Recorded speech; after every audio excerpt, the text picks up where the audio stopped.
বাজিয়ে দিলাম। তো আমি রান্নাটা শুরু করে দিয়েছি। সরষের তেলে 5 ফোড়ন আর কুমড়োটা আমি দিয়ে দিয়েছি। এবার আমি দিয়ে দেবো মাছের মাথাগুলো।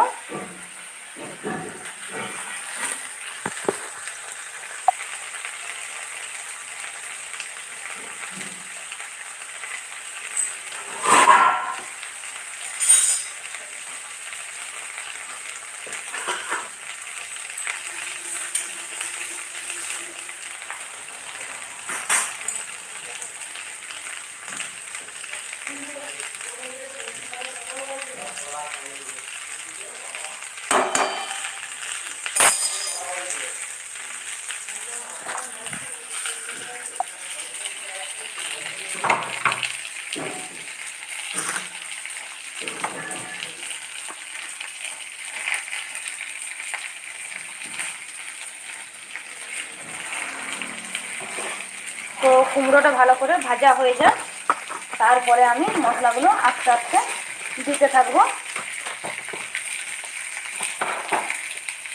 এইখানে দেখুন ভালো করে কুমড়োটা ভাজা ভাজা হয়ে গেছে, পেঁয়াজটা তো আগেই ভাজা হয়ে গেছে।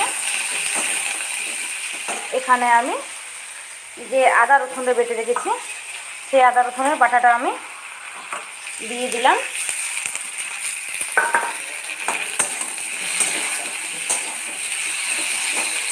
আদা রসুনের বাটাটা দেওয়ার পরে আমি এবার দিয়ে দেবো জল। তো জলটা এখান থেকে নিয়ে নিচ্ছি আমি।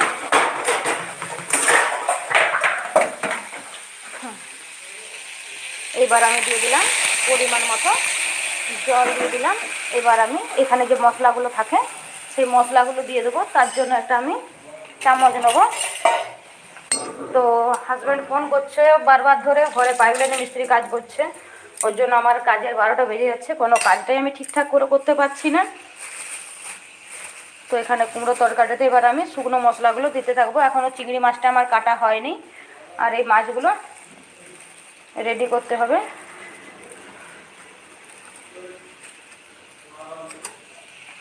তো কুমড়ো তরকারিটাতে দিয়ে দেবো আমি এখন হলুদের গুঁড়ো, জিরের গুঁড়ো, নুন পরিমাণ মতো, আর ঝাল লঙ্কার গুঁড়ো, আর অল্প পরিমাণ চিনি দেব।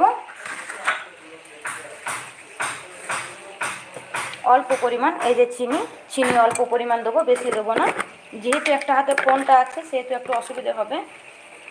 তো এই যে চিনি দিয়ে দিলাম। একটা লাইক দিয়েছেন, অসংখ্য ধন্যবাদ দেওয়ার জন্য। 3 জনা দেখছেন।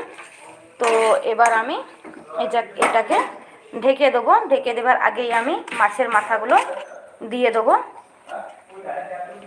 তাহলে মাছের মাথার ফ্লেভারটা কিন্তু এতে চলে আসবে।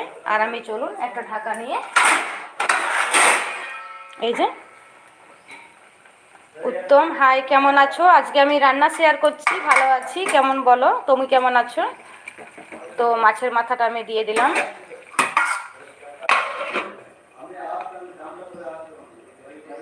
এবার আমি চিংড়ি মাছগুলো কেটে নেবো। তো চিংড়ি মাছগুলো কাঁচি ছাড়া কাটা যাবে না, তবুও চেষ্টা করছি আমি, কাঁচিটা খুঁজে পাচ্ছি না, ছুরি দিয়ে কাটারই চেষ্টা করছি।